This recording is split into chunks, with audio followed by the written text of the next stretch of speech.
I now give the floor to the representative of the Russian Federation.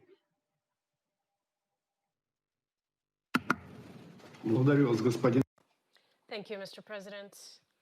Mr. President, we thank you for convening today's event and would like to welcome the President of the International Court of Justice, Mr. Yusuf. The International Court of Justice is one of the most important instruments for the practical realization of a key principle of contemporary international relations, the obligation to settle disputes peacefully.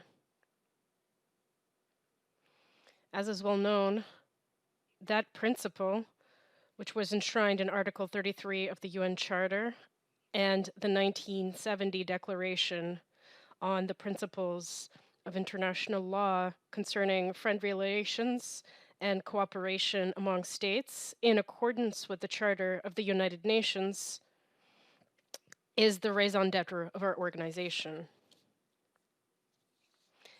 A major element of that principle is the freedom to choose peaceful means of dispute settlement, including those enumerated in the UN Charter. There should be no predetermined solutions.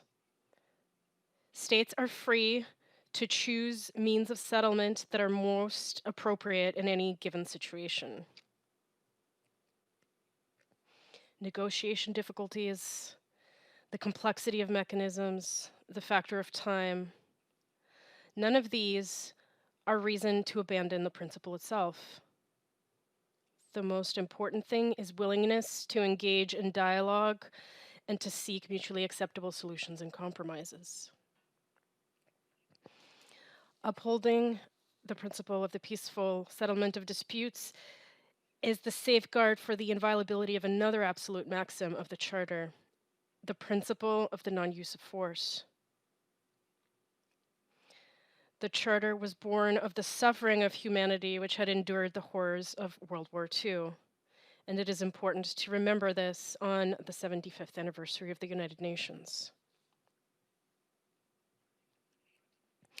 The need to resolve disputes peacefully, as well as the usefulness of establishing an intergovernmental judicial organ, became evident long before the UN Charter was adopted. The 1899 and 1907 Hague Peace Conferences, initiated by Russian Emperor Nicholas II, became important milestones in that process. The destructive consequences of the First World War led to the creation of a permanent judicial organ, the Permanent Court of International Justice. But it was only the International Court of Justice that was granted the status of the principal judicial body of the United Nations. As a judicial organ, it is independent in its activity and guided by international law. Even its geographical remoteness from the political battles of New York is imbued with legal symbolism. The International Court of Justice and the Security Council cooperate within their respective mandates and make a significant contribution to the peaceful settlement of disputes. 178 cases were referred to the International Court of Justice in the history of its existence. That figure alone shows the important role of the court in resolving disputes between states. It is also notable that the first of such cases was referred to the court pursuant to a recommendation of the UN Security Council, and this was mentioned today.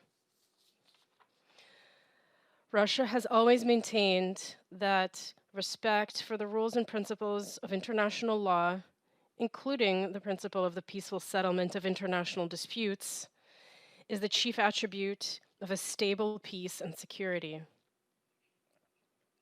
Our country has always maintained a respectful attitude towards the International Court of Justice and its mandate. It is crucial for the maintenance of the international legal order that all legal proceedings be engaged in good faith with the goal of resolving legal disputes. The use of judicial proceedings to stir up political disputes is unacceptable. Over the many decades of its work, the International Court of Justice has been able to uphold high standards of justice. We believe in the wisdom of the judges. Thank you for your attention. I thank the representative of the Russian Federation for his statement.